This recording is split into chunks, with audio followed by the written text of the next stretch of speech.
तीस मार खान की असल कहानी। अपनी बीवी से भी डरने वाला शख्स चंद दिनों में बब्बर शेरों से बराह रास्त मुकाबले करने के काबिल कैसे हो गया। पढ़िए एक दिलचस्प वाक़या। रवायत है कि एक नहायत दूर दराज के गांव में एक गरीब जुलाहा रहता था। किस्मत से इसकी शादी हो गई। बीवी ने चूल्हा चौका संभाला तो इसे घी शक्कर लगाकर रोटी पका कर दी। जुलाहे ने जी भर कर खाई और अपने हाथ अपने बाजू से पूंछ कर लिए और कमर सीधी करने के 2 घड़ी लेट गया। नाम साहब अदनान खान एक कॉलम में लिखते हैं कि गर्मियों का मौसम था। मक्खियों ने बाजू पर यलगार कर दी। जुलाहे ने झुला कर बाजू पर एक हाथ जो मारा तो बहुत सी मक्खियां वहीं ढेर हो गईं। गिनी तो 30 निकलीं। जुलाहे ने सर ऊंचा किया और अपनी नई नवेली दुल्हन पर रूप जमाते हुए कहा, देखी मेरी बहादुरी, एक ही बार में 30 के 30 दुश्मन ढेर कर दिए।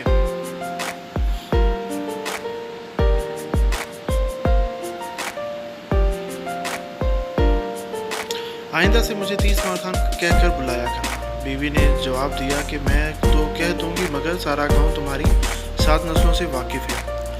वो तुम्हें क्यों खान मानेगा। फैसला हुआ कि गांव छोड़कर किसी दूर दराज इलाके में जाया जाए जहां कोई जुलाहे को जानता न हो और वहां 30 काले कोसों दूर के एक शहर में पहुंचकर 30 मार खान ने मुलाजमत तलाश करनी शुरू की। पता चला कि राजा की फौज में भर्ती हो रही है। 30 मार खान इधर पहुंचे। दरोगा ने नाम पूछा तो कहने लगा कि मैं 30 मार खान हूँ, एक वार में 30 दुश्मनों को ढेर करने वाला बहादुर 30 मार खान।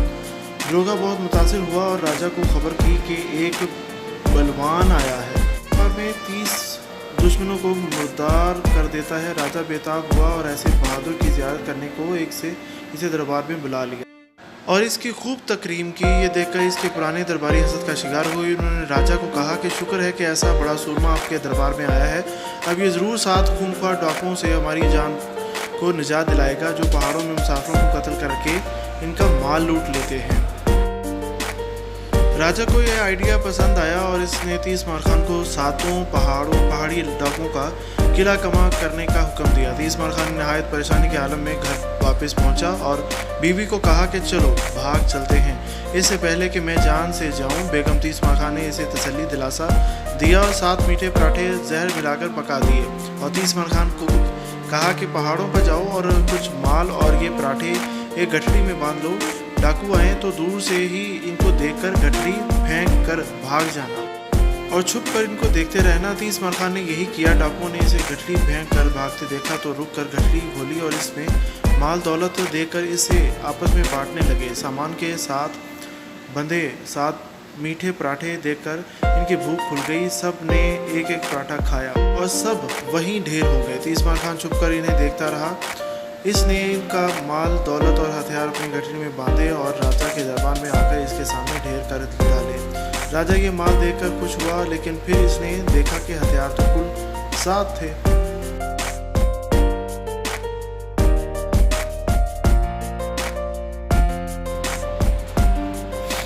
इसने पूछा कि खान साहब आपके हथियार कहाँ हैं। 30 मार खान ने फख्र से सर बुलंद करके कहा, मुझे पता चला था कि वो सिर्फ 7 हैं। 20-30 जने होते तो मैं हथियार लेकर इनके मुकाबले पर निकलता। मैं तो एक बार से ही 30 को मार डालता हूँ। सिर्फ 7 दुश्मनों को मारने के लिए तो मेरे हाथ ही काफ़ी है। राजा बहुत मुतासिर हुआ 30 मार खान को इसने अपनी फ़ौज का सिपा सलार बना दिया। 30 मार खान की ये तकरीम देखकर दरबारी मजीद हसद में मुब्तला हुए। कहने लगे कि एक आदमखोर शेर ने करीबी गाँव में उधम मचा हुआ है, कोई इसे मार नहीं सका और वो दर्जनों आदमी खा गया है। इसे तो सिर्फ 30 मार खान जैसा जीदार ही काबू कर सकता है। राजा ने सोचा और हुक्म दिया कि 30 मार खान को गांव की हवेली में पहुंचाया जाए। 30 मार खान और इसकी बीवी गांव पहुंचे ही थे कि मूसलाधार बारिश बरसने लगी। वो हबड़ तबड़ में कमरे में घुसे ही थे कि दरवाज़ा खुला पाकर शेर भी हवेली में आन पहुंचा। 30 मार खान ने दरवाजे के झिरी से देखा कि बाहर सहन में शेर घात लगाए बैठा है। ऊंची आवाज़ में बोले, तलवार पकड़ाओ, मैं अभी जाकर शेर की बोटी बोटी करता हूँ। बीवी कहने लगी कि ठहरे खान साहब, इस अंधेरी रात में शेर बहुत ख़तरनाक हो गया। 30 मार खान बंकारे, शेर से मैं क्या डरता हूँ, इसे 100 शेर मार चुका हूँ, मुझे डर तो टपके का है, छत से टप टप टपका गिर रहा है। मुझे इसका खौफ है, ऐसे हज़ारों शेरों को ये टपका खा जाता है। शेर डर गया कि ये टपकाना जाने क्या बला है जो 1000 शेरों से बढ़कर ख़तरनाक है। वो डर कर स्टोर में छुप गया ताकि टपके से बच सके। खान ने ये देखते ही दौड़ लगाई और बाहर से स्टोर का दरवाज़ा बंद कर दिया। अगली सुबह इसने राजा को पैगाम भेजा कि इसने शेर को ज़िंदा पकड़ लिया है। राजा साहब अपनी सफा के साथ आए तो बाकी कोठरी में शेर बंद था। उन्होंने तीसमार खान से पूछा, किन हथियारों से तुमने शेर का मुकाबला किया है? तीसमार खान ने मुझको को ताव देकर फरमाया, हथियार क्या? एक आदम को शेर को काबू करने के लिए भी हथियार की ज़रूरत होती है। मैंने इसे दोनों कानों से पकड़ा, कंधे पर लादा और इधर को कोठरी में बंद कर दिया। शेर को सिपाही पिंजरे में बंद करके शहर की तरफ चले और आगे आगे हाथी पर राजा और तीसमार खान सवार थे।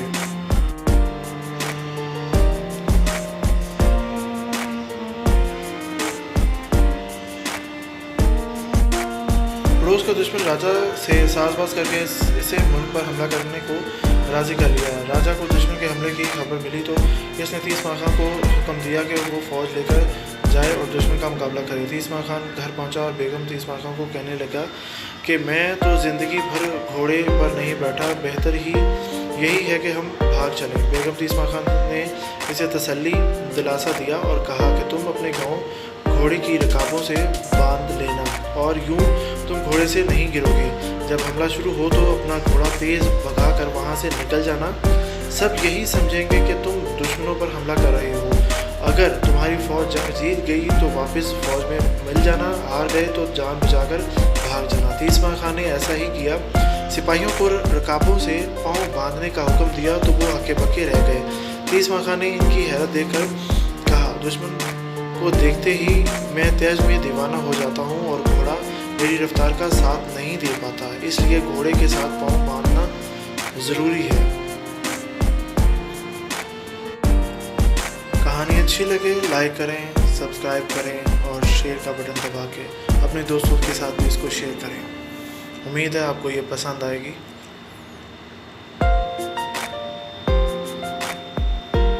सिपाही ने पैर बांध कर ये सोचा कि अब खान साहब खुद से घोड़े को एड़ तो लगा नहीं सकते और घोड़े की पुश्त पर एक कमची पूरी कुव्वत से जमा दी ताकि वो तीसमार खान साहब की रफ्तार का साथ दे सके। घोड़ा तीर की तरह सफ़ों से निकला और दुश्मन की तरफ दौड़ा। खुद को तनहा दुश्मन की तरफ जाते देखा तीसमार खान के हाथ पाँव फूल गए। एक दरख्त के नीचे से गुजरते हुए उन्होंने घबरा कर इसकी शाख को मजबूती से पकड़ा और लटकने की कोशिश की, मगर भूल गए कि ये पैर घोड़े से बंधे हैं। दरख्त की जड़ को दीमक खा चुकी थी, वो उखड़कर इनके सर पर मान गिरा। घोड़ा दरख्त समेत इनको लेकर दुश्मन की सफ़ों में की तरफ बर्क रफ्तारी से बढ़ा। दुश्मनों ने धूल का एक बादल इंतहाई तेज़ रफ्तार से अपनी तरफ बढ़ते देखा और जब धूल छटी तो ये देखकर खौफजदा हो गए कि एक दरख्त तीर की माने इनकी तरफ बढ़ा चला आ रहा है।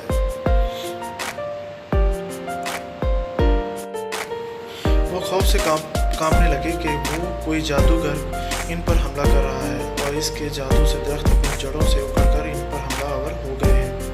उन्होंने हवास बाख्ता होकर हथियार फेंके और मैदान जंग से फरार हो गए। तीसमार खान दुश्मन को तनहा शिकस्त देकर वापस पलटे तो राजा ने किले से बाहर निकलकर इनका खुद इस्तकबाल किया और इनको इनाम में नौबत और हाथी अता किए। ऐसा जीता शख्स भला किसने देखा था जो तनहा एक लश्कर को शिकस्त देने पर कादिर था, और दरबारी भी अब तीसमार खान की बहादुरी मानने पर मजबूर हो गए। राजा ने तीसमार खान के रुतबे में मज़ीद इजाफा किया और इसे वज़ीर आज़म बना दिया।